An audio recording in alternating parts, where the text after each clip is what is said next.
Oi, pessoal, boa tarde. Na última aula a gente falou de separação de variáveis, né? E eu fiquei pensando uma maneira de fazer aquilo ser mais palatável para vocês, encontrar uma maneira sistemática de entender o problema, tá? E eu vou fazer uma aula hoje sobre isso, tá? Eu vou mostrar como que você pode conectar as ideias da separação de variáveis com coisas que vocês já viram, inclusive nesse curso, né? Que eu acho que aí conecta melhor e aí a gente pode passar para exemplos específicos, né? Então, essa semana, vocês têm a última aula que foi de separação de variáveis, essa aqui eu vou dar de novo sobre separação de variáveis, mais do ponto de vista operatorial e tensorial, para vocês entenderem, conectarem as coisas, tá? E eu vou fazer o seguinte, eu vou gravar vídeos resolvendo problemas específicos, tá? Então, aqui, essa semana agora, a gente tem que ver exemplos de Laplace, Poisson, Schrödinger, e acho que tem mais um. Bom, de qualquer forma, eu vou gravar um vídeo para cada um deles, onde, por exemplo, no caso de equação de Schrödinger, eu vou pegar, eu estava pensando em fazer átomo de hidrogênio, vou ver se vai ficar muito longo. Se não ficar, eu vou gravar uma aula resolvendo átomo de hidrogênio. Então, a gente parte da construção da equação diferencial, separação de variáveis, isolar as equações, resolve todas as equações, classifica as soluções e interpreta as soluções, certo? E aí, por exemplo, nesse exemplo específico, vocês vão ver tudo aquilo que a gente aprendeu no curso até agora, junto, certo? E hoje a gente vai ver uma versão mais simplificada disso, tá? Para a gente não ficar perdido nas complicações, porque no caso do átomo de hidrogênio, a gente tem duas funções especiais complicadas que aparecem, né? Que são os polinomios de Laguerre e Legendre, e a gente não precisa dessa complicação para entender a estrutura do que acontece, certo? Antes de eu começar, alguém tem alguma dúvida? Quer perguntar alguma coisa? Está com dúvida em relação ao andamento do curso? Né? Eu vou fazer como eu estou fazendo para a Eletro, tá? Eu estou com vários roteiros aqui, só que eu tenho segunda e terça para trabalhar, depois eu só posso trabalhar sexta, sábado e domingo. Então, por isso que o que eu consegui gravar até terça ficou, e as próximas vão ser gravadas nesses próximos dias que eu falei para vocês. Mas aí eu vou gravar um monte desses vídeos, tá? Para vocês poderem já estudando. Inclusive, eu já botei 2 vídeos que vão ser úteis para vocês aqui, lá no Classroom, certo? Além disso, tudo, como eu falei para vocês, eu também estou com o roteiro do caso de série de Fourier. Como eu falei para vocês, eu fiz só a série de Fourier, e talvez eu depois acrescente alguma coisa de transformado de Fourier. Certo?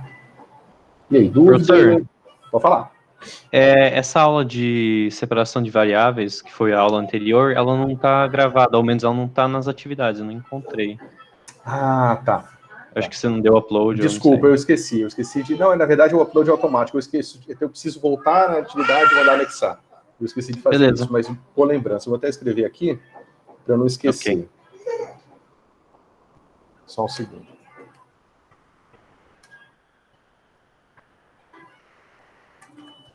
Então,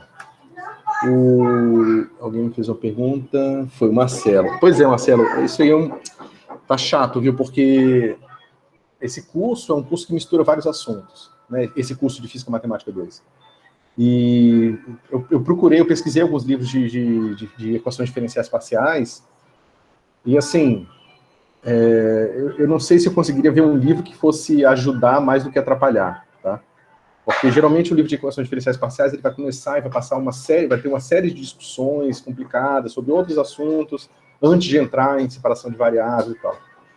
Eu estou buscando, tá, um livro assim, mas de qualquer forma eu vou tentar fazer esses vídeos de forma autoconsistente, que vocês possam se guiar por eles. Eu sei que o vídeo não é suficiente, é bom ter texto também, mas eu ainda não encontrei um bom livro. Tanto que tudo que eu estou fazendo, eu estou pegando de uns 4, 5 livros diferentes, condensando na minha cabeça e digamos, adaptando para vocês.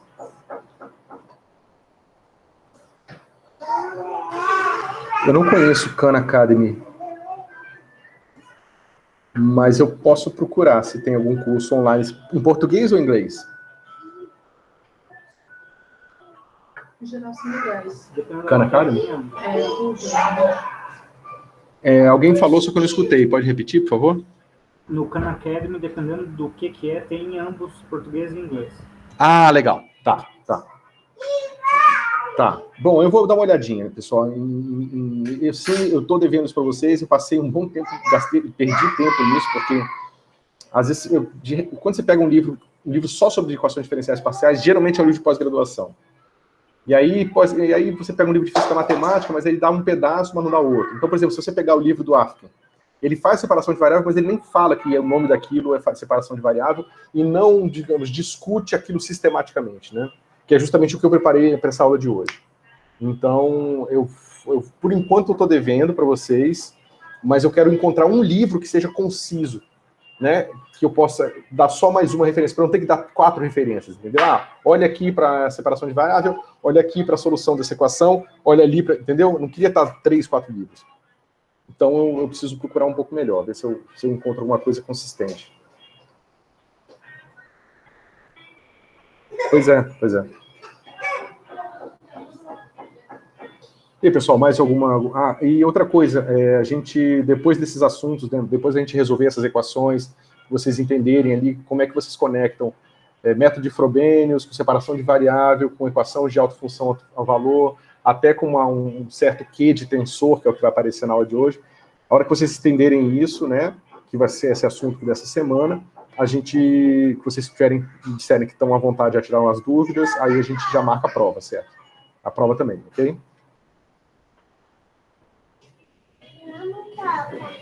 Sua motoca não está aqui, meu filho. Mas daqui a pouco você vai lá encontrar ela.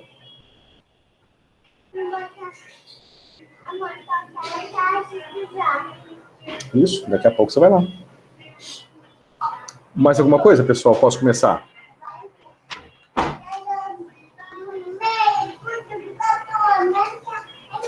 Mari, eu vou começar agora aqui, dá para você ver. Ó, amor, agora não vai começar a dar, não.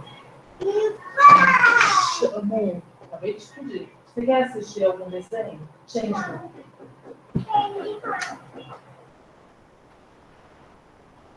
Então, pessoal, eu falei de método de separação de variáveis e quando eu escrevi o problema, né, a gente resolveu esse problema aqui. Laplaciano de φ igual a uma certa constante vezes φ, né? A gente abriu o Laplaciano em coordenadas cartesianas, encontrou, né, d2 dx2 de φ menos d2 y2 de φ menos d2 de z2 de φ igual a e φ, né? E aí a gente fez um certo truque, né? Vamos supor que φ pode ser escrito como uma função que só depende de x, vezes uma função que só depende de y, vezes uma função que só depende de z, e vamos ver o que acontece. Aí a gente encontra que você tem a soma de 3 variáveis, de 3 funções, que cada uma depende de uma variável independente diferente, e aí a gente conclui a partir disso que elas precisam, que a única maneira de você satisfazer essa equação supondo que cada uma dessas funções é uma constante, e então a gente encontrou uma equação para cada uma dessas funções, e aí a gente aplicou as condições de contorno, as condições de contorno restringem o espaço das soluções, né?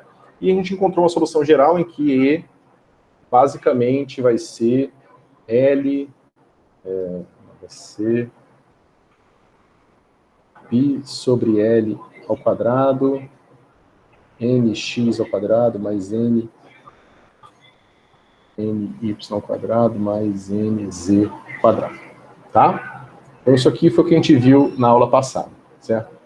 Agora, o que é esse truque? Será que a gente pode ver ele de uma forma mais sistemática, né? Então, bom, vocês estão me escutando, né? Sim? Sim. Tá. Então tá. E agora vamos pensar num outro problema. Vamos pensar num problema que eu tenho um tensor, T, e ele tem 3 índices. Vamos dizer que eu vou usar índices latinos começando da letra I, tá? I, J, K. Certo? Bom, a gente viu que esse tensor aqui, ele pertence ao espaço, digamos que seja um espaço vetorial V, tensor, espaço vetorial V, tensor, espaço vetorial V. Certo? E, do ponto de vista do produto tensorial, a gente tem que esse tensor aqui, ele tem uma base, eu botei os índices no lugar errado, só um instantinho. São as componentes do tensor, tá? Então, a base desse tensor, a gente pode escrever assim. Del I, del J, del K. Certo? Então, se a gente quer saber, se a gente quer aplicar uma certa transformação nesse espaço, se nós soubermos como que essa transformação afeta cada um dos elementos de base, a gente sabe calcular a transformação para qualquer tensor. Certo? Isso vocês lembram? Isso está claro para vocês?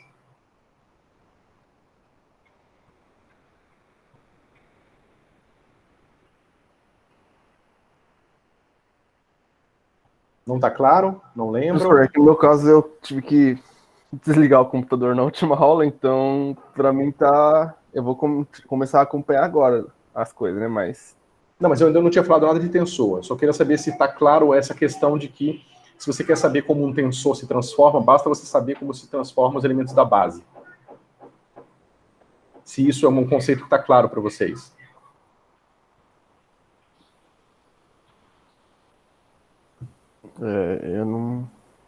Eu não entendo muito bem, não, tudo isso. Tá. Então, vamos lá. Um vetor, por exemplo. Você tem um vetor, tá? Esse vetor ele pode ser escrito como as componentes I contraídas com certos elementos de base, assim, certo? Vocês já viram isso, por exemplo, assim. Que aqui eu tenho um certo elemento de base I, tá? E esses elementos de base podem ser esses três versores aqui. Aqui é o E1, aqui é o E2 e aqui é o E3. Imagino que isso esteja claro para vocês. Bom, se eu quero aplicar uma rotação nesse vetor aqui, eu preciso saber como que eu rodo um vetor V, qualquer, vetor a vetor, ou basta que eu saiba como que eu rodo cada uma das componentes. Ou seja, digamos que eu tenho uma matriz de rotação R, e quando aplicar no E1, isso aqui vai me dar uma certas componentes, né? Um J, vou botar o J em cima, J e J, tá? Que vai ser aqui uma combinação de senos e cossenos, e tal, uma coisa mais ou menos pode ser complicada, que é justamente, digamos que você pegou esse seu sistema de coordenadas aqui e girou no eixo E3, né? Então você misturou o E1 com o E2. Então isso aqui vai aparecer, essa matriz aqui, ó, ela vai ser alguma coisa do tipo cosseno de teta menos seno de teta, seno de teta, cosseno de teta. 0, 0, 0, 0, 1. Tá? Vocês entendem o que eu estou falando? Sim, essa parte eu entendi. Tá? Então tá. Então agora, veja. Se eu aplicar uma rotação, digamos que agora eu tenho uma rotação que é aplicada igual em todos os elementos de base do seu tensor. Então, digamos que eu tenho aqui o del I, o del J e o del K. Isso aqui é um elemento de base de um tensor de 3 índices, né? E eu tenho uma certa matriz aqui. Digamos que essa matriz, vou botar um sinal aqui, só para mostrar que é uma matriz. Ela vai afetar todos, ela vai fazer uma rotação em cada uma dos elementos de base, tá? Então, isso aqui nada mais vai ser do que R, I, L, R, J, M, R, K, N, aplicado a del L, del M e del N, tá? Então, eu estou aplicando essas três matrizes aqui, certo? Mas eu poderia muito bem ter um tipo de transformação, que eu vou chamar de T, que quando aplicado aqui,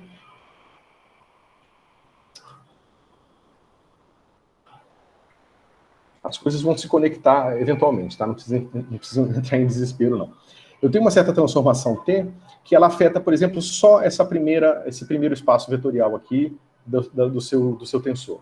Então, no fim, ele vai ser uma coisa assim, T, I, L, e aqui você uma delta de Kronecker de J, só para explicitar que é uma identidade, tá? De J, M, delta de Kronecker de K, N aplicado a del L, del M, del N. Tá? Se eu tiver uma transformação linear desse tipo e quiser encontrar, por exemplo, os autovetores e autovalores, eu preciso levar em consideração as outras dimensões, ou eu posso simplesmente resolver o meu problema unidimensional. Digamos que eu quero aqui encontrar autovetores, né? E eu pego um elemento, um vetor qualquer nessa base aqui. Então, eu posso procurar uma coisa desse tipo. Eu posso reduzir a dimensão do meu problema, porque essa transformação linear, ela só afeta esse índice aqui do meu tensor. Ou melhor, só essa dimensão do meu produto tensorial. Então, eu consigo agora resolver o meu problema olhando para esses caras aqui, somente. Isso está claro? Por mais que esteja abstrato ainda. Mas isso fica claro?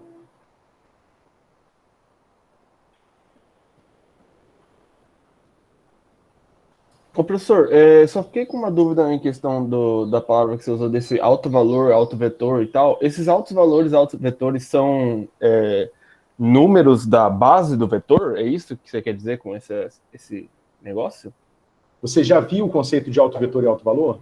Eu já vi em álgebra linear, mas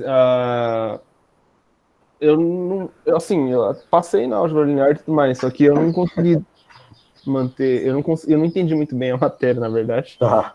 É complicado. Tá, então quem mais tem dificuldade de entender o conceito de alto vetor e alto valor?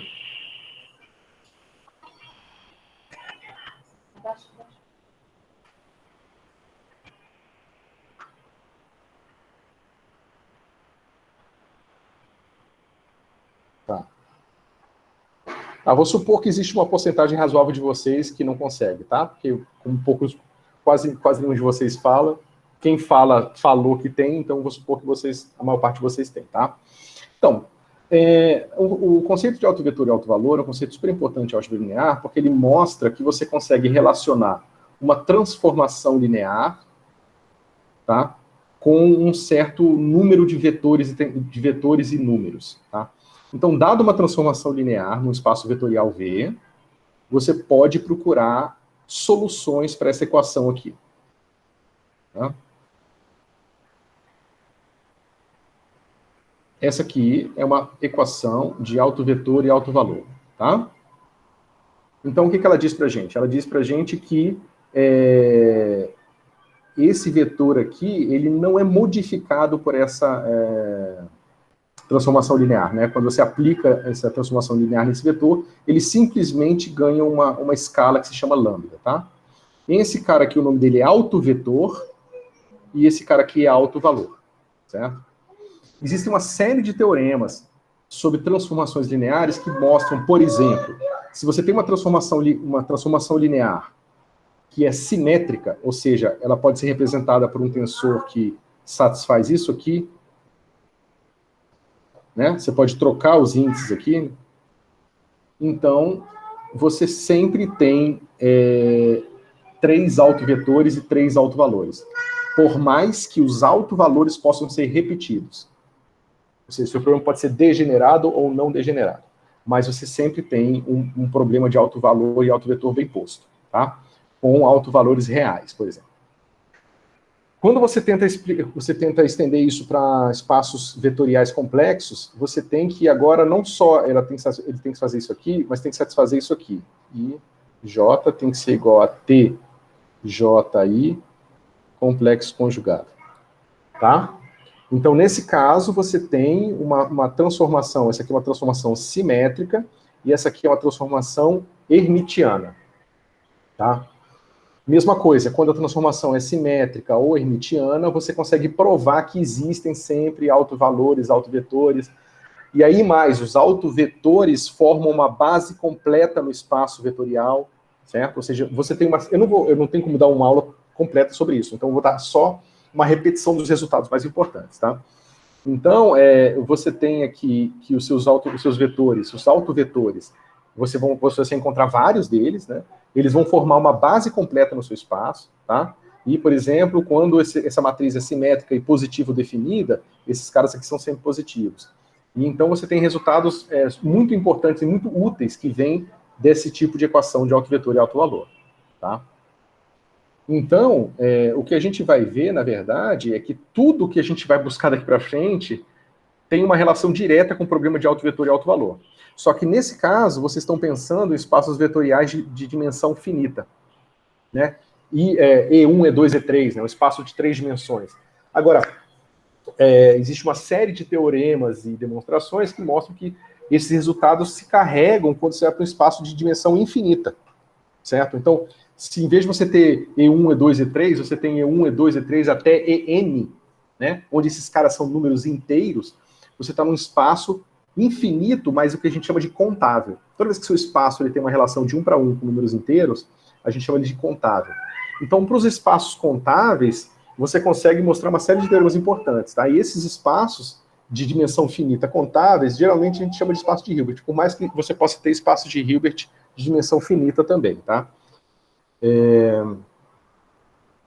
Então é isso, tá, pessoal? O autovetor é simplesmente uma estrutura que, de certa forma, quando você encontra todos os autovetores e todos os autovalores, isso, de certa forma, contém a mesma informação que a própria transformação linear. Então, os autovetores e autovalores, vocês podem pensar como uma representação da transformação linear. Certo? Beleza. Professor, só para não atrapalhar, eu vou tentar ir atrás de saber melhor sobre esse assunto, daí qualquer coisa eu mando um e-mail perguntando depois. Tudo bem? Pode continuar, desculpa. Tá. Tem problema não, Gabriel. E se tiver dúvida sobre essas coisas, não precisa mandar e-mail. Quer dizer, dependendo da dúvida, manda um e-mail também. Mas a gente discute em sala, porque geralmente a dúvida é de mais de uma pessoa. Tá?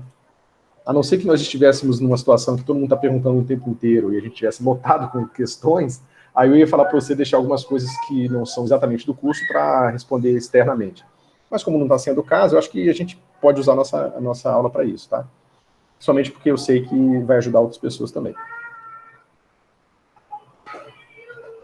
Beleza, pessoal? Então, eu estou falando para vocês, se vocês esse problema aqui que eu estou falando para vocês, eu estou mostrando que a minha transformação linear afeta só uma parte do meu espaço vetorial. Tá? O espaço vetorial é o espaço dos tensores de 3 índices. Eu estou falando de uma certa transformação aqui que afeta só o primeiro índice dele. Tá? Existem outras maneiras de você representar esse mesmo tipo de coisa, mas eu acho que essa aqui é a mais clara. Certo? Então, veja. Digamos que eu tenho aqui o meu tensor T, que só afeta a primeira entrada. Tá? Eu tenho outro tensor aqui, uma transformação linear, que só afeta a segunda entrada. E eu tenho um terceiro, que só afeta a terceira entrada. Isso aqui tudo me dá uma transformação T. Ou seja, a minha transformação linear T pode ser escrita como a soma de transformações lineares que afetam só um subespaço do meu espaço vetorial. Certo?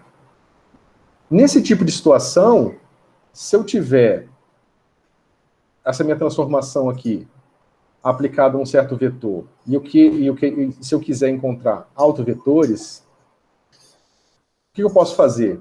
Eu posso simplesmente resolver esse problema separado, cada um desses problemas separadamente, certo? Porque se eu encontrar essa solução, esse meu...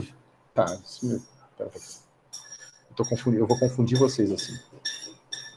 Professor, por acaso essa última linha que você fez, da página 3, ele tem a ver com esse operador Nabla que a gente está tentando, que a gente está vendo agora? Porque, por exemplo, o operador ele age em cada subespaço, x, y, z, por exemplo, no cartesiano. Daí a soma dele vai ser esse Nabla que a gente está acostumado a ver. É nesse sentido que você quer dizer é nesse sentido que você está querendo dizer que ele se divide em, por exemplo, aqui tem 3, e aí a gente pode escrever como soma. Exatamente. Exatamente. Beleza. Tá? Eu só quero melhorar minha notação aqui. Eu estou pegando uma transformação que afeta só uma parte do espaço vetorial. Esse T que eu escrevi aqui, ó, ele seria só esse T1 aqui. E o meu V aqui, eu posso escrever como sendo uma coisa do tipo... Vou botar aqui do lado de fora, acho que vai ficar melhor assim. V. VI, del I. E aqui pode ter qualquer coisa, tá? Aqui pode ter um U e um W. Tanto faz. Certo? Então, aqui, agora eu quero saber a minha transformação. A minha transformação T vai afetar todos esses 3 vetores aqui, por exemplo.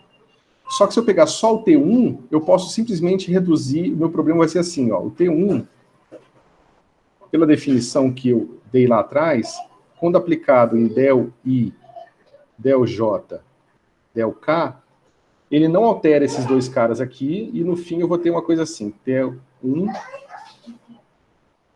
I, L, atuando em del L, e aqui continua igual, del J, del K. Tá?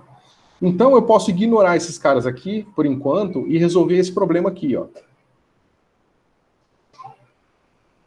Tá? Então, eu peguei o meu problema del J igual a lambda. Aqui é um vetor qualquer, né?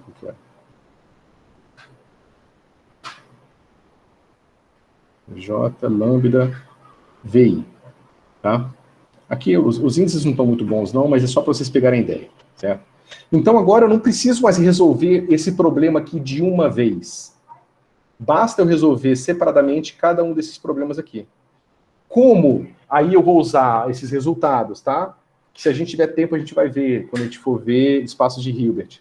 De que o problema de autovetor, quando esse cara aqui é um operador autoadjunto, ele leva você uma base completa de autofunções, ou autovetores, no caso, e autovalores.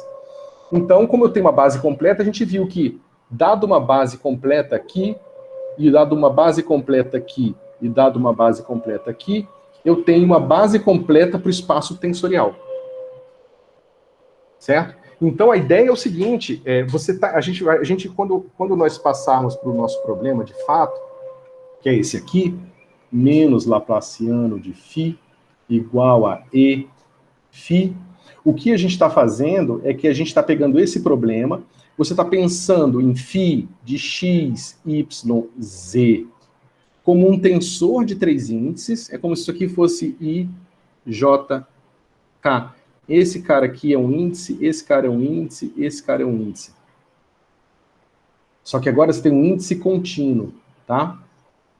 Ele não é só mais 1, 2, 3, ele agora é qualquer número real, certo? Só que agora, em vez de pensar nisso aqui como uma função de 3 variáveis, eu vou pensar nesse cara como produto, como um elemento de base de um produto tensorial de 3 espaços de função diferente. Ou seja, isso aqui vai ser pensado como produto tensorial de 3 espaços de função separados.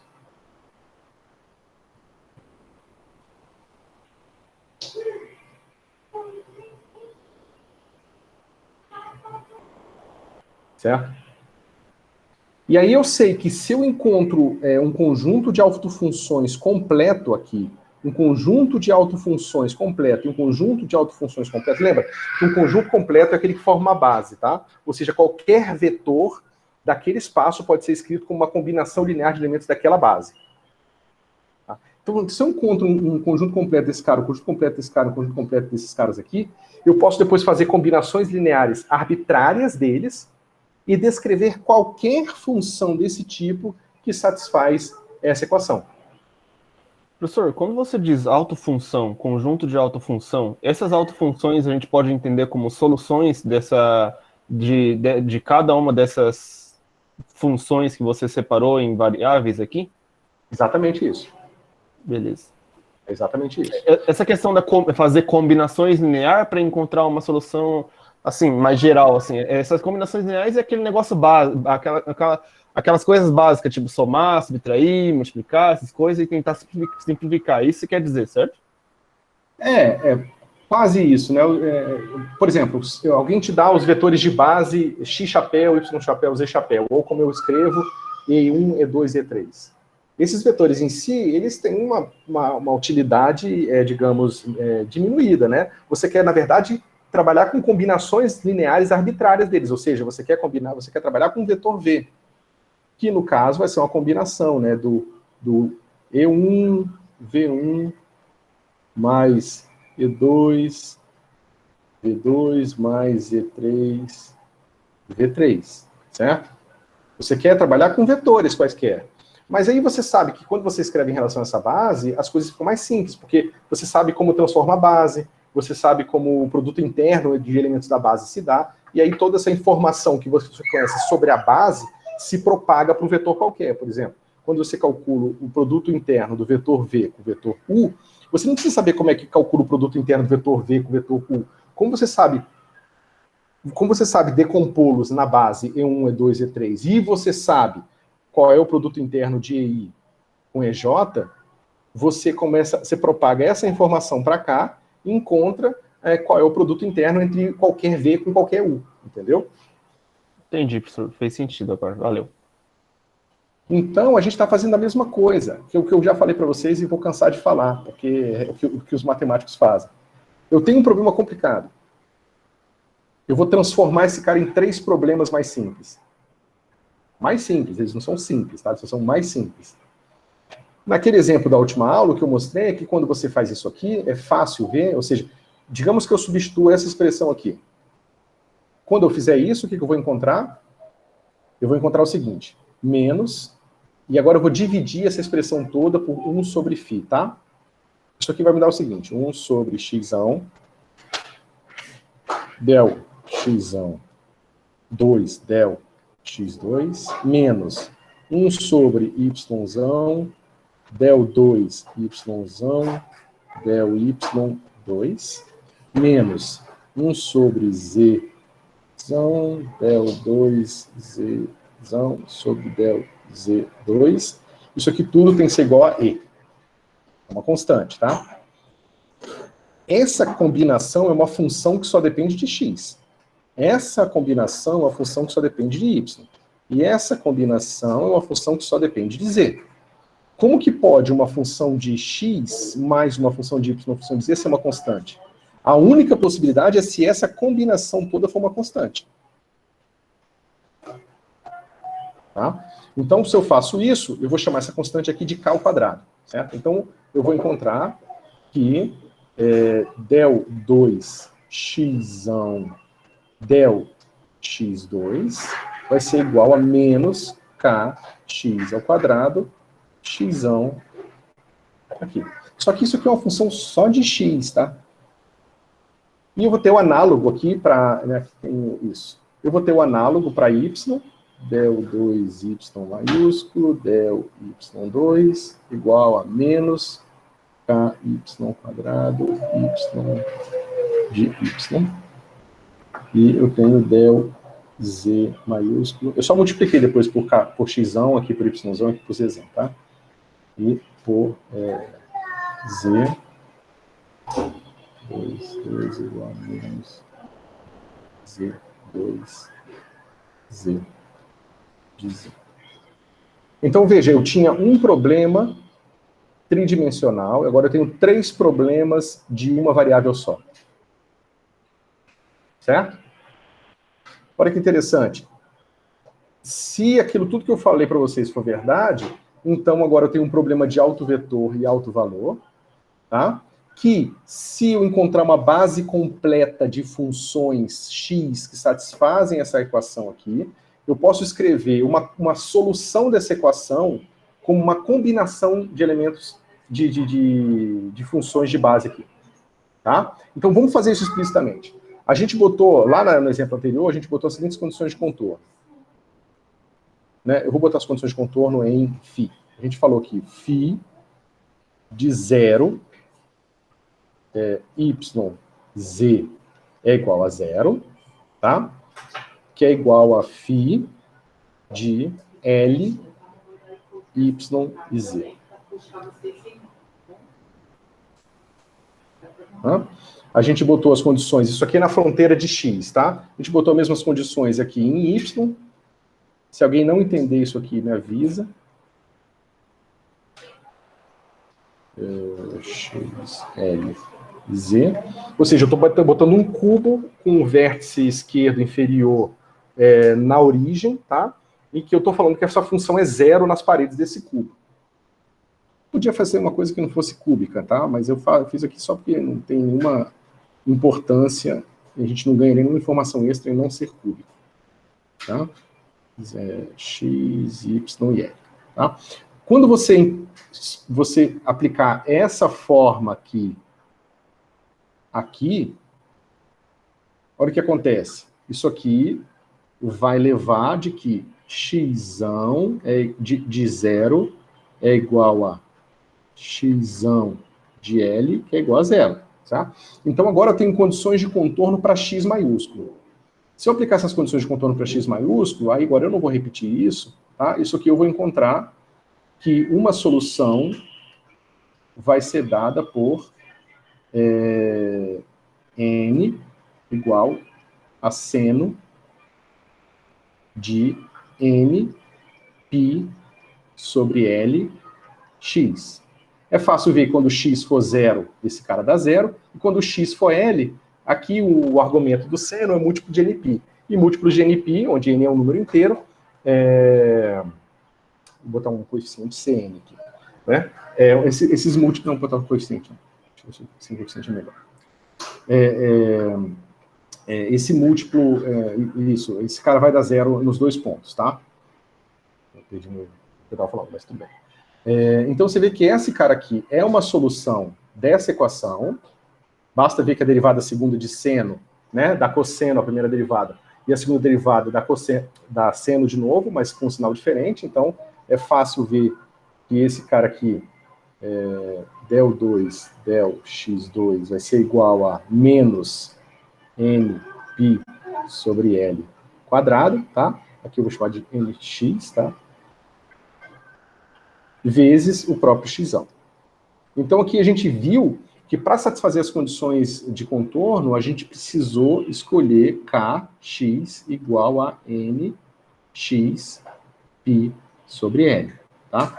Então, o K ele tem que sempre ser múltiplos inteiros de um certo número real, que é π sobre L. Certo?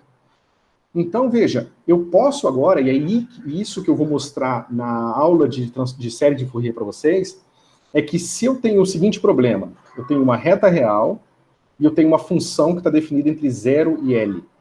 E essa função, f, tem que satisfazer f de 0 igual a f de L igual a 0. Essa função pode sempre ser escrita como uma combinação linear dessas funções aqui. Vocês entenderam esse ponto? Professor, nessa equação que você acabou de circular, do x igual a seno de alguma coisa, o que o x dentro do parênteses está fazendo? Eu não entendi o que ele está fazendo ali. Esse aqui é o argumento, né? Isso aqui é uma função de x. Não, senhor. E o x é contínuo, ele pode ser qualquer valor, ele não precisa ser inteiro. Né?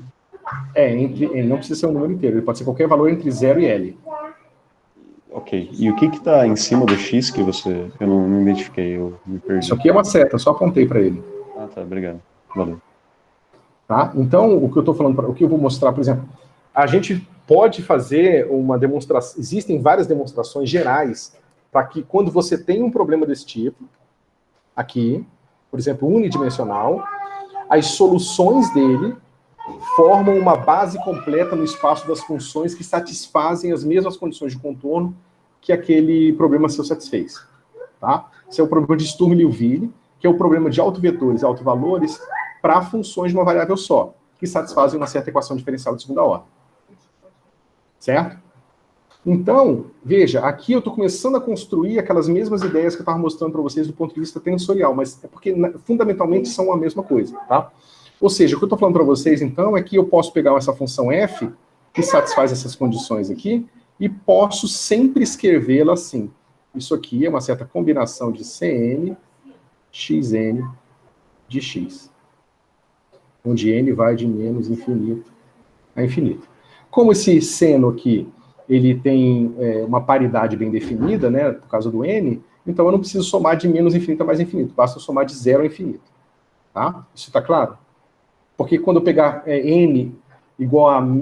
Se eu pegar um certo n', o menos n', vai sair o menos para cá. Então eu posso combinar um com o outro simplesmente mudando essa constante aqui. Certo? Então você tem que qualquer função... Veja, qualquer função definida entre 0 e L, tá?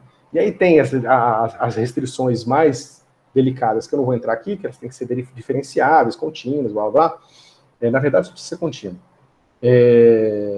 Elas podem ser escritas como essa combinação aqui.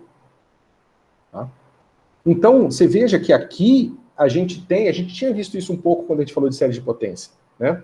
Mas agora a gente está vendo de uma maneira mais clara. Aqui nós temos uma base para essa função, f.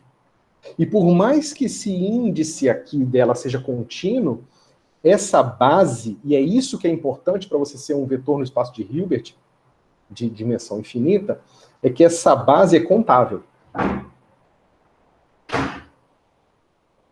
Certo? Então, bom, se eu posso escrever qualquer função dessa forma, então eu resolvi meu problema para qualquer função. Vocês entendem? Ó, eu estou querendo resolver esse problema aqui. Eu não sei quem é x, mas eu sei que x satisfaz uma certa condição. Tá? Se eu mostrei que qualquer x pode ser escrito dessa forma, eu resolvi agora meu problema em geral. É como eu falei para vocês, se vocês resolvem para um elemento de base, se vocês sabem como um certo elemento de base se transforma, ou como é que ele pode ser escrito, ou como é que é essa base, você pode usar essa informação para construir vetores quaisquer, para transformar vetores quaisquer, calcular produto interno de vetores quaisquer, e assim por diante. Tá?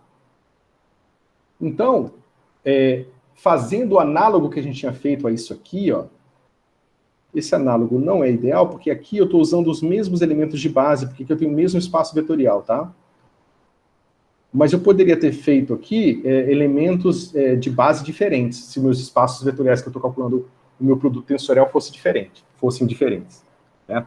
Então, o que acontece aqui é que, na prática, o meu φ de n, né, onde eu vou botar um n seta, porque eu vou ter 3 n's, um para cada dimensão, um para cada direção, x, y, z, pode ser escrito como meu xão de nx, de x, yzão de ny, y, e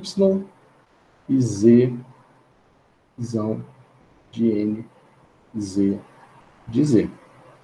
Então isso aqui, ó, isso aqui é um elemento de base, da mesma forma que isso aqui é um elemento de base. Então, uma função qualquer que satisfaz... uma função qualquer de x, y, z que satisfaz as condições de contorno pode ser escrita dessa forma aqui. Agora, uma combinação linear de nx, ny, nz, de 0 a infinito, de certos coeficientes, que eu vou botar um tio aqui para diferenciar, nx, ny, nz, tá? De φ, n, seta, de x, y, z.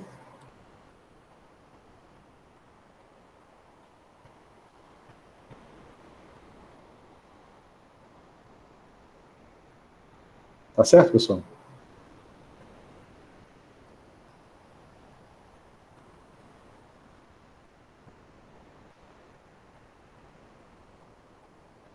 Professor, não entendi essa conclusão, não. Se puder repetir, a partir de quando você começou a falar dessa última linha, não entendi essa equação que ela significa. Se puder repetir, agradeço. Tá. Então, da mesma forma que, se nós conhecermos no espaço vetorial tridimensional os elementos de base, a gente pode fazer combinação linear, combinações lineares deles para obter um tensor qualquer, agora, aqui, a gente obteve o análogo a esse caso aqui.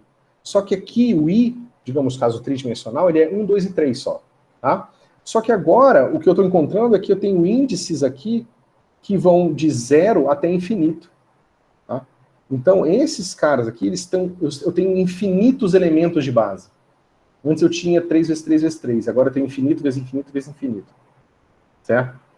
Então eu tenho aqui na verdade, esses 3 infinitos é um infinito só, tá? Porque como ele é contável, você pode fazer assim, 000, 001, 010, 110.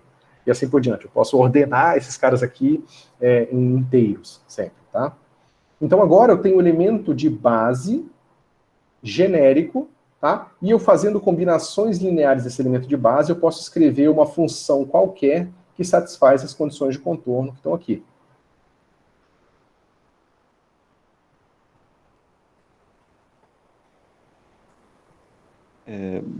Essas condições de contorno, elas não estavam satisfazendo φ, porque você teve que escrever uma outra função psi para descrever isso. Então, bom, deixa eu tentar deixar claro.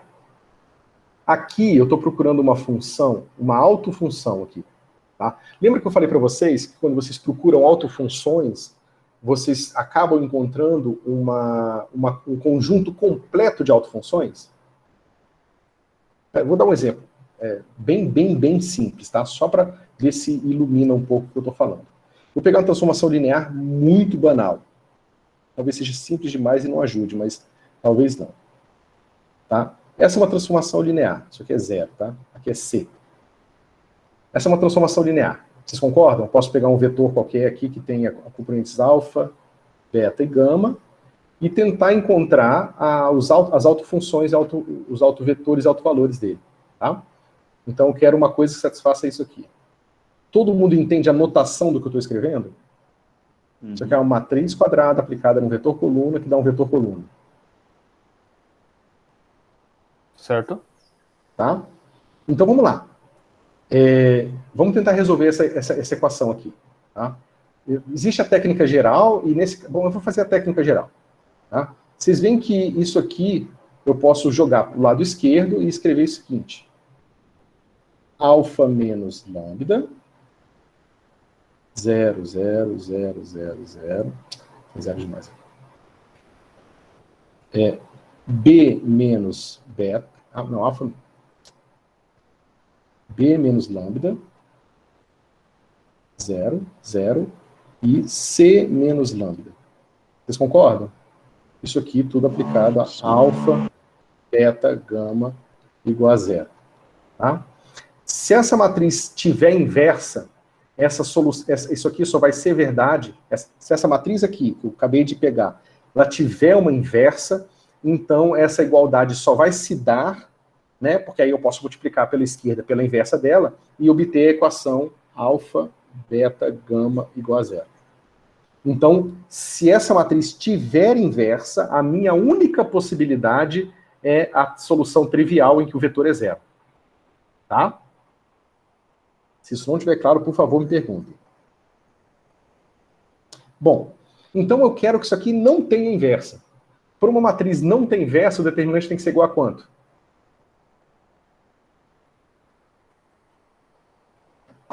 Isso, 0. Exatamente. Então, o determinante dessa matriz aqui, vou pegar aqui o determinante dela, vai dar o seguinte. A menos lambda vezes B menos lambda vezes C menos lambda. Como eu fiz um problema trivial, pessoal, então o polinômio que te dá os autovalores, ele é muito simples de resolver. Isso aqui é um polinômio cúbico, tem aquelas fórmulas de Ferrari e tal, para encontrar raízes, né? Não é mais Bhaskara, é um negócio mais chato, mas nesse caso a gente não precisa nada disso. Quais são as raízes desse polinômio? Lambda. Quanto? Disse lambda. Não, isso bom, quais são os valores que lambda pode assumir para que essa equação seja 0? Entendi. A, B e C.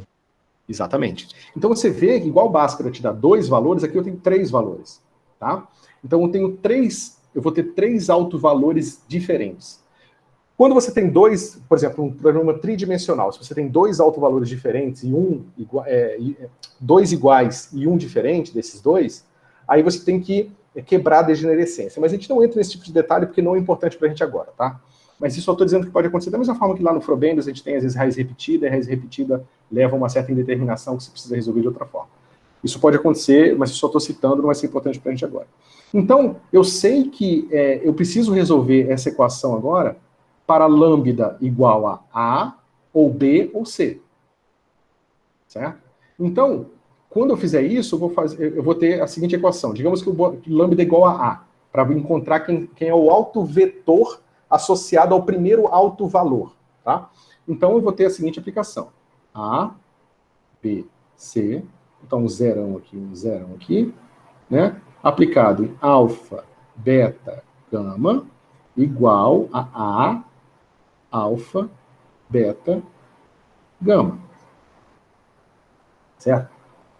Isso aqui é uma identidade. A aplicado a isso aqui vai dar A vezes alfa, B, A, caramba, B vezes beta, C vezes gama, que vai ser igual a vezes alfa, A vezes beta e A vezes gama. Esse cara aqui é uma identidade, não vai trazer nada de novo para a gente, tá? E agora eu tenho B vezes beta igual a vezes beta. Tá? A não ser que A e B sejam iguais, aí a gente estaria justamente com o problema da raiz repetida, porque aí esse polinômio aqui ia aparecer ao quadrado. A única possibilidade aqui é beta igual a zero. E a mesma coisa aqui para C igual a zero. Então, tá vendo? Eu começo com um vetor genérico, escolho um autovalor específico e encontro quem é esse primeiro autovetor. Então, o autovetor associado ao autovalor A é o autovetor que é 1, 0, 0. Você vê que aqui, essa equação aqui, ela foi satisfeita trivialmente, tá? Então, meu alfa pode ser qualquer coisa. Eu escolhi ele igual a 1 só para simplificar. Então, A está associado a esse primeiro autovalor aqui. Então, eu encontrei A e esse autovetor, desculpa. Se eu repetir isso para B, eu vou encontrar o autovalor B e o vetor 1, 0, 1, 0. E se eu repetir para C, eu vou encontrar esse outro aqui. Então, esse aqui é um exemplo bem simples do problema que a gente está fazendo, tá? Eu encontrei aqui os autovetores, e eu sei que agora qualquer vetor pode ser escrito como autovetor desse cara. E agora eu posso escrever um vetor qualquer, tá? Eu vou chamar de V, com uma combinação desse, digamos, que eu vou chamar esse cara aqui de UA. Então, isso aqui, UA vezes um certo coeficiente CA, mais o B, vezes o coeficiente CB, mais o C, coeficiente CC. Tá? Melhor fazer 1, 2 e 3, né? A primeira raiz, segunda raiz, terceira raiz, tá? Então isso aqui fica 1, 2, 2, 3, C3. Onde eu vou chamar esse cara aqui de U3, e esse cara de U2, e esse cara de U1. Tá? Então um vetor qualquer, ele pode ser escrito assim.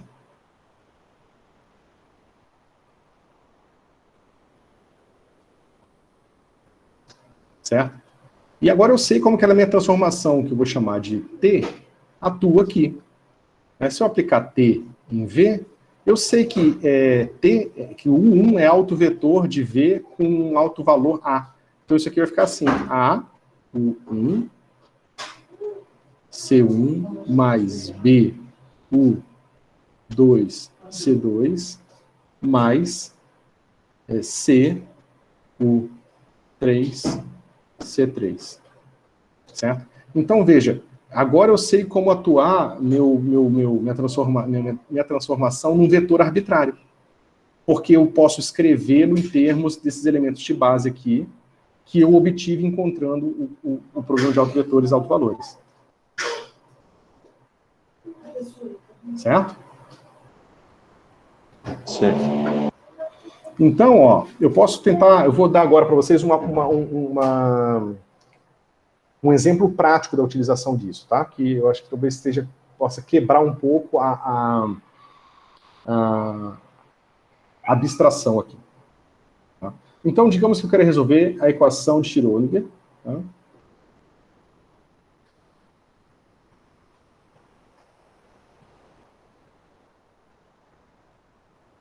certo?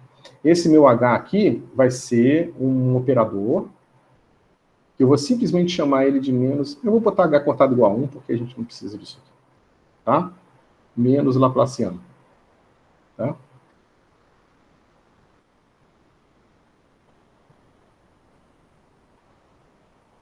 Tá, pessoal? Então, eu quero resolver esse problema aqui. Bom, aparentemente é um problema complicado, porque você vê que isso aqui depende de x, y, z, né? E eu estou botando uma dependência temporal que está aqui também no DDT. Então, tem uma dependência em t aqui. A minha função de onda vai depender da posição no espaço e do tempo, certo? Então, eu tenho que resolver uma equação diferencial parcial de segunda ordem com 4 variáveis, certo? Bom, digamos que eu encontre agora, ao invés de eu tentar resolver esse problema direto, eu tento resolver o seguinte problema anterior. Eu quero encontrar quem são as autofunções, tá? Tá vendo que uma certa fonte de complicação, de confusão é que quando a gente escreve o problema dos autovetores, a gente deveria, eu deveria escrever isso aqui como uma variável de nome diferente para não confundir vocês, tá? Então eu vou chamar esse cara aqui de φ, que está associado ao autovalor E, tá? Só que a gente já encontrou esse φ de E aqui. Esse φ de E, primeiro, a gente encontrou que nesse caso, os meus autovalores têm que ser π sobre lambda ao quadrado, vezes nx ao quadrado mais ny ao quadrado mais nz ao quadrado, tá? Onde eu estou supondo as mesmas condições de contorno do problema anterior, certo? Então, agora, as minhas energias, a gente já vai ver porque isso aqui é energia, as minhas energias, elas são quantizadas, elas só podem ser dadas por múltiplos inteiros, né? Isso aqui são números inteiros ao quadrado, e soma deles vai ser um número inteiro também. Então, vai ser sempre múltiplos inteiros de π quadrado sobre L. Certo? Então, digamos que eu resolvi esse problema aqui, encontrei, quer dizer, eu já resolvi, foi o que eu acabei de fazer pela segunda vez, encontrei minhas autofunções aqui, que agora eu vou chamar de forma, porque agora eu sei quais são os autovalores, eu sei que os autovetores, eu sei que os autovetores dependem de n, seta, tá? Então eu vou chamar de φ de n, em vez de φ de e, tá? Bom, ok. Agora eu conheço as minhas autofunções. Digamos que eu pegue agora e tente encontrar a resolução desse problema para uma autofunção específica. Então, quando eu fizer isso, eu vou encontrar a seguinte equação. T dt de φ n, tá? É igual a E, vou botar um N aqui, φm. Certo? Mas agora, a nossa solução é trivial para essa equação. Né? A gente, bom, vocês podem fazer em série de Taylor, fazer do jeito que vocês quiserem, uma equação muito simples, isso aqui é uma constante, isso aqui é uma derivada. Tá? Então, a gente sabe que a solução, φn de t, vai ser um certo φn constante, vou botar de 0 ou de t0, tá? Vezes exponencial de menos i en seta t menos t0.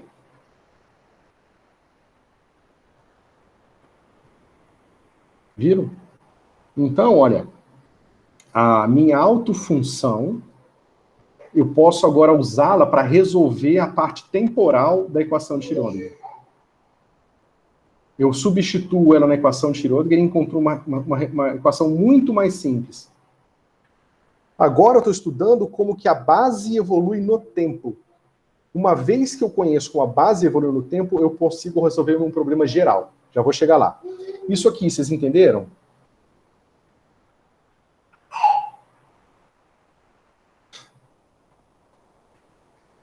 Acho que sim. Tá? Isso aqui é super simples. Olha que interessante.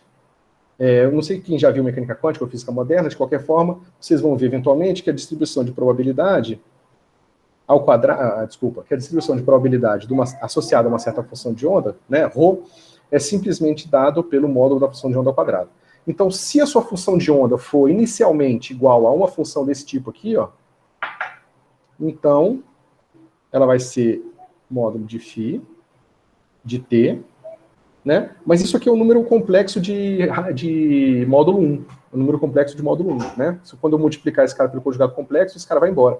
Então isso aqui vai ser φ n de t0. Então, ó, a probabilidade de uma autofunção da hamiltoniana não evolui no tempo.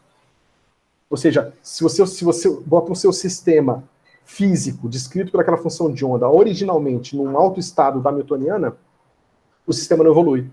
Quer dizer, a evolução dele é trivial, ele fica parado. Né? Isso que acontece com, a gente vai ver na solução do átomo de hidrogênio, isso acontece com os altos estados do átomo de hidrogênio. Certo? Você tem ali a descrição que você tem um elétron girando em torno do núcleo, e se ele começa no alto estado da hamiltoniana, ele sempre permanece naquela mesma órbita, certo?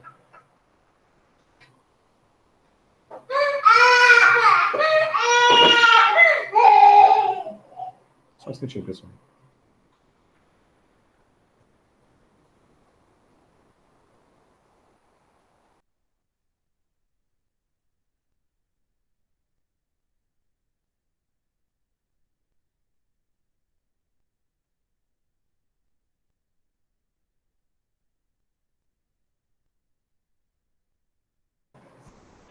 Então, pessoal, onde é que eu estava? Então, veja, eu estou mostrando como que a gente pode usar esse conceito de autovetores, autofunções, que justamente estão diretamente associados à separação de variáveis, porque é usando a separação de variáveis que eu reduzo o problema de autovetores e autovalores para problemas de autovetores e autovalores mais simples, tá? E agora eu estou usando como que a gente aplica isso numa situação prática, que é uma das coisas que a gente vê nesse curso, né, que está na ementa, justamente a gente vê o método da separação de variáveis aplicado à equação de Schrödinger, que é o que a gente está vendo agora, certo? Então tá. Então eu quero saber agora, eu não quero uma situação tão simples assim, em que a minha função de onda é simplesmente uma autofunção da hamiltoniana, tá? Digamos que eu quero um caso geral, eu sei que a função de onda original do meu problema, ou seja, eu estou numa caixa, né, que está no canto dos sistemas de coordenadas, a minha função de onda, por algum motivo, ela é zero nas bordas, digamos que tem um potencial infinito que não deixa qualquer coisa, digamos que seja uma partícula, e uma partícula está dentro de uma caixa, e as paredes sejam totalmente impenetráveis, de forma que a partícula nunca pode estar na parede, ou passar pela parede, tá? Então esse seria o problema físico descrito por essa equação, com essas condições de contorno. Tá? A gente encontrou quais são as autofunções da energia, né, da hamiltoniana, que é simplesmente o laplaciano nesse caso. Tá? A gente encontrou que são múltiplos inteiros de um certo número, que vai ser lá π sobre L ao quadrado. Tá?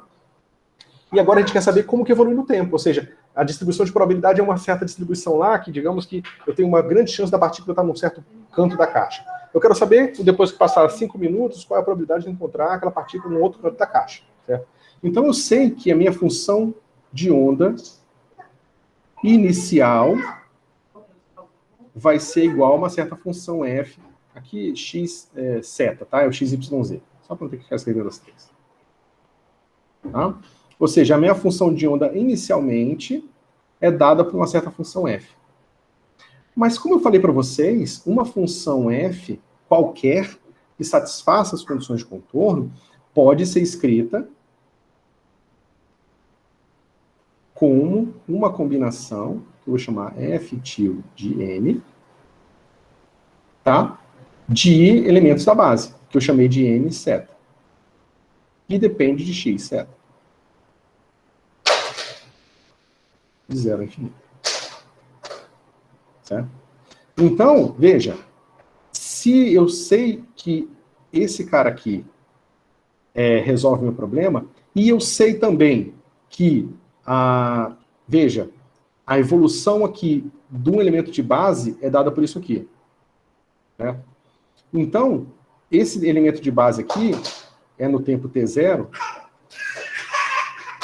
tá? E te dá, digamos, a decomposição original da função f. Se isso aqui é verdade no tempo inicial, então, para um tempo qualquer, a minha função de onda vai ser dada por quê? Somatório de n igual a 0, seta, até infinito, fn, que não muda, tá? E a gente sabe, aqui, a gente sabe que a evolução desse cara no tempo, ou seja, para satisfazer as equações, a equação de Schrödinger independente do tempo, eu tenho que adicionar um termo do tipo menos i en t menos t0 φ de n de x de t0. Então, veja, eu uso a condição inicial para encontrar esses números aqui, que são justamente as componentes deste vetor nessa base. Esses números aqui são constantes, eles permanecem constantes. Então, minha função de onda para um tempo qualquer vai ser justamente essa nova combinação linear, em que essa constante aqui ganha esse fator dependente do tempo, depende da diferença de tempo aqui, t menos t0. Então, se eu botar um outro tempo t1 no futuro, a minha combinação linear vai ser misturada. Você vê que agora os meus fn's vão ser modificados pela presença desse cara aqui, tá? Então, para um tempo t1, o meu psi não vai ser mais igual a f, e eu vou ter probabilidades diferentes de coisas acontecerem. Certo? Então, olha, eu pego um problema de equações diferenciais parciais, que depende do tempo. Por exemplo, aqui, a equação de Schrödinger. Eu pego a parte que não depende do tempo e resolvo o problema de autovetores e autovalores associados a esse pedaço. Com isso, eu encontro uma base geral. Essa base vai ter uma evolução temporal simples. Então, agora eu posso escrever uma solução qualquer como uma combinação desses elementos de base que tem essa solução simples. Então, novamente, eu peguei um problema super complicado, quebrei em vários pedacinhos, e eu posso usar cada pedacinho desse que tem uma solução simples para resolver no problema geral. O que vocês ainda não entenderam, que vocês vão ver na minha aula de série de Fourier, é que a gente vai precisar inverter essa expressão. A gente vai querer encontrar quem é o f til de n, né, como uma função, aqui um funcional qualquer, da minha função original. No momento que eu souber inverter essa expressão e encontrar quais são os coeficientes ou seja, quais são os elementos, as componentes do vetor nessa base, aí meu problema está totalmente resolvido. Então eu acabei de resolver a equação de Schrödinger. Porque agora, dada qualquer condição inicial, eu consigo calcular a evolução temporal dela. Certo? E o que a gente vai ver no exemplo que eu vou fazer para vocês é essa resolução aqui, só que agora o que vai acontecer é que, na minha decomposição aqui, eu não vou ter equações tão simples, tá? Aqui eu tenho uma equação hiper simples. Aqui eu tenho uma equação hiper simples e outra hiper simples. O que a gente vai descobrir é que cada equação dessa aqui vai ser uma equação diferente e complicada. A gente vai encontrar a equação para o polinômio de Laguerre, vai encontrar a equação para o polinômio de Legendre, né? E aí a gente vai ter que resolver. As condições de contorno do problema vão escolher quais das duas soluções que você encontra usando o método de Frobenius que você vai poder usar. Né? Usando o método de Frobenius, você vai encontrar também esses coeficientes aqui, possíveis, certo? Não o método de Frobenius, mas o método de Frobenius mais as condições de contorno, certo? E aí agora o seu problema final vai ser uma combinação linear bem mais complicada, porque isso aqui não vai ser simplesmente multiplicação de senos, porque lembra, isso aqui é multiplicação de senos, tá? Você vê que a solução aqui, ó, simplesmente o xn, o yn, o yn e o zn, nada mais são do que seno de nx π sobre L vezes x. Nx π L vezes x, certo? Então, minha solução geral é seno vezes seno vezes seno. Nosso problema agora, o nosso problema final, mais complicado, vai ser um polinômio de Legendre vezes um negócio, vezes um polinômio de Laguerre, entendeu? e aí você tem combinações lineares, você tem que saber como que você vai fazer essa inversão agora. Para esse problema, ou seja, você precisa fazer essa inversão aqui, usando essas bases de funções especiais mais complicadas, certo? E uma vez que você tem isso, você encontra. Agora, o bonito disso, energias do átomo de hidrogênio, a gente pode calcular o valor numérico delas, e depois a gente pode pegar um espectro de uma estrela, e você vai encontrar aquele mesmo número que você calculou, simplesmente usando o seu conhecimento de Laplaciano e série de Frobenius, ou seja, com essas duas ferramentas, você encontra esse número, que depois você consegue encontrar esse mesmo número quando você faz uma observação direta de uma estrela, ou observação direta de uma lâmpada, eu acho que de mercúrio, que emite um espectro bem definido de um átomo qualquer. Certo? Então, vocês vão começar a entender o poder dessas coisas no momento em que essas funções especiais que estão cuspindo esses números estranhos, essas condições esquisitas, né, que vão te dar semi-inteiros, o número tem que ser... você vai encontrar que você só tem uma solução regular para decomposição da autofunção do Laplaciano quando você escolher a solução 1 do método de Frobenius para os argumentos inteiros. Aí essa informação que você tirou da matemática do Laplaciano, você encontra depois em observações diretas físicas. Certo? Então, esse aqui foi um exemplo da aplicação. Esse aqui é um exemplo direto da aplicação do método de separação de variáveis para resolver a equação de Schrödinger dependente do tempo. Tá? As pessoas frequentemente chamam o problema de autofunção da Hamiltoniana de problema da equação de Schrödinger independente do tempo. Mas não tem nada de equação de Schrödinger de independente do tempo. É simplesmente a mesma equação de Schrödinger de sempre, só que você está procurando, antes de resolver ela, as autofunções da Hamiltoniana. No caso, na prática, o que a gente vai querer é uma Hamiltoniana que tem esse pedaço, mas vai também ter o potencial eletrostático, que vai ser carga do elétron ao quadrado, aquele 4π epsilon zero que vocês tinham visto, e um R aqui, que é justamente a distância entre o ponto que você está calculando, né, onde está o elétron, o ponto que você está calculando onde está o elétron, certo? E é isso, aí esse é um problema bem mais complicado. Só pelo fato de aparecer esse termo novo aqui. E aí, pessoal, dúvidas, comentários?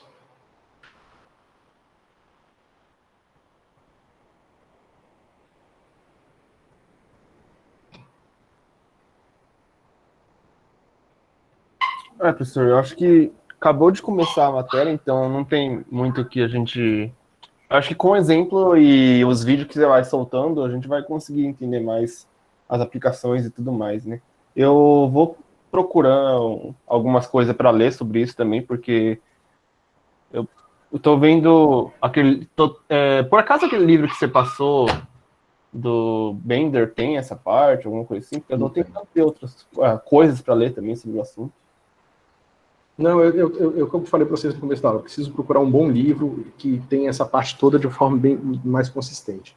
Mas é um pouco difícil de encontrar. Eu vou ver se eu pelo menos 1 ou 2 no máximo, para não estender em muitos livros. Ok, então eu vou esperar as partes do vídeo mesmo e tentar fazer aplicação mesmo para procurar alguma dúvida e tudo mais. Beleza, beleza. Mas assim, eu queria só que vocês entendessem que isso meio que envolve tudo que a gente fez, tá? A própria noção de decomposição tensorial está presente, é justamente a maneira de você encarar, é uma maneira interessante de você encarar o método de separação de variáveis, tá? Depois, o método de Frobenius vai te dar possíveis soluções, e quando você impuser condições de contorno nessas soluções, você vai escolher um pedaço ou outro, né? Ou seja, se você tem o método de Frobenius, mas agora você não quer mais que a sua solução seja regular nos ângulos, por alguma razão, o seu problema físico indica que você tem um infinito nos extremos. Então você vai procurar agora uma solução de Frobenius que tem essa irregularidade também nos extremos. E aí você vai encontrar um espectro diferente, você vai encontrar autofunções diferentes, certo? Quando você for construir sua base geral de soluções, você vai ter um problema diferente. Então, todas essas coisas que nós estávamos vendo, decomposição de função em série de potências, quando você iguala a série de potência a zero, e você acaba igualando os coeficientes de todas as potências diferentes a zero também, você já está usando o conceito de independência linear, de decomposição linear de funções, né? Então, todas essas coisas estão conectadas, e eu quero que vocês comecem a fazer essas ligações e comecem a ter dúvidas sobre essas ligações. Até onde uma analogia vale, até onde um resultado de um pode ser aplicado no outro, e assim por diante.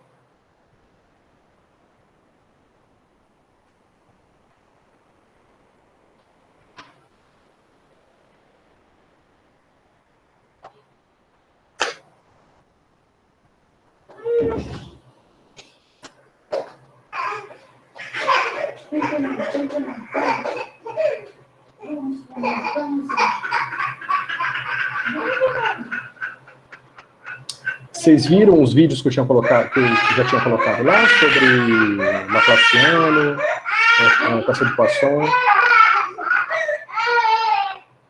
Tá sem dúvida nenhuma, aquilo ali tá tranquilo para vocês?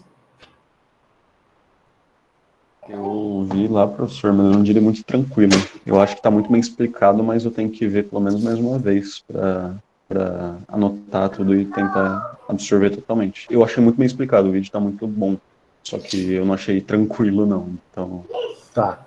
Não, é coisa nova para vocês, e de fato eu imagino que vai ser difícil. Mas é que vocês têm tido pouca dúvida, né? Então eu fico com dificuldade de saber como lidar. Mas eu vou fazer isso como eu vou fazer em eletro, tá, pessoal? Eu vou fazer o máximo de vídeos que eu puder, e aí vocês vão ter um monte de material, e eu espero que assim vocês comecem a acumular dúvida, né, para poder a gente discutir, porque eu acho que é mais prático para vocês, se vocês terem esse bate-bola comigo, deixar a aula síncrona para bate-bola, para a gente ficar trocando, né, informação, e os vídeos com as explicações mais longas. Você disse, tanto em eletro como em Fismat, que você vai mandar os exercícios ao longo da semana? Você já tem isso dispensado? No caso de Fismat, eu vou fazer o seguinte, eu vou fazer os vídeos resolvendo os exercícios, ou seja, vou fazer os vídeos com os exemplos, e o que vai ser a lista dessa semana vai ser a transcrição para o papel das soluções. Só isso, eu quero que vocês refaçam o que eu fiz no vídeo no papel. E muita coisa do que eu falei, vocês escrevam lá para explicar e tal, certo? Porque é uma maneira de forçar vocês a assistirem o vídeo e escreverem sobre o que vocês escutaram, né? E de eu ver quanto que vocês estão absorvendo e tal. Eu acho que vai ser útil para vocês. E dá menos trabalho também, eu acho. Professor, você acha que hoje ou até amanhã você consegue colocar a aula da aula anterior? De separação de variáveis, que eu gostaria de rever até semana que vem. Tá, não, eu boto agora. Agora, quando eu terminar a aula, eu faço isso. É rapidinho, okay. É só porque você precisava lembrar, só isso que faltava. Não, tranquilo então, fechou. Beleza? Olha, tem um livro em português, que foi quando eu fiz equações diferenciais parciais, eu estudei, que é o livro do Jairo Figueiredo. Tá? É um livro que dá bastante ênfase em equação de fusão de calor, que é basicamente equação de Schrödinger sem o I, tá? Que é útil também, é interessante, e ele dá bastante ênfase em séries de Fourier. Então eu acho que eu vou colocar ele, porque por mais que ele não tenha tudo e não fale na linguagem que eu estou falando, ele faz todas as contas. E é um livro em português, é um livro bom do matemático brasileiro. Então eu acho que pode ser bom para vocês. Então, eu vou fazer assim, eu vou botar esse livro e vocês me dizem se está sendo útil para vocês acompanharem e fazerem o paralelo entre o que eu estou falando e a literatura. Você vai upar ele no próximo? Vou sim. Beleza. Beleza?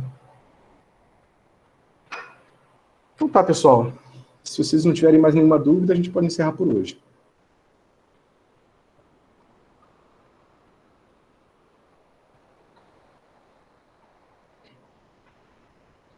Então tá, pessoal. Boa tarde para vocês. A gente se vê na próxima quinta-feira. Beleza, até mais. Valeu, pessoal. Valeu, professor. Até mais.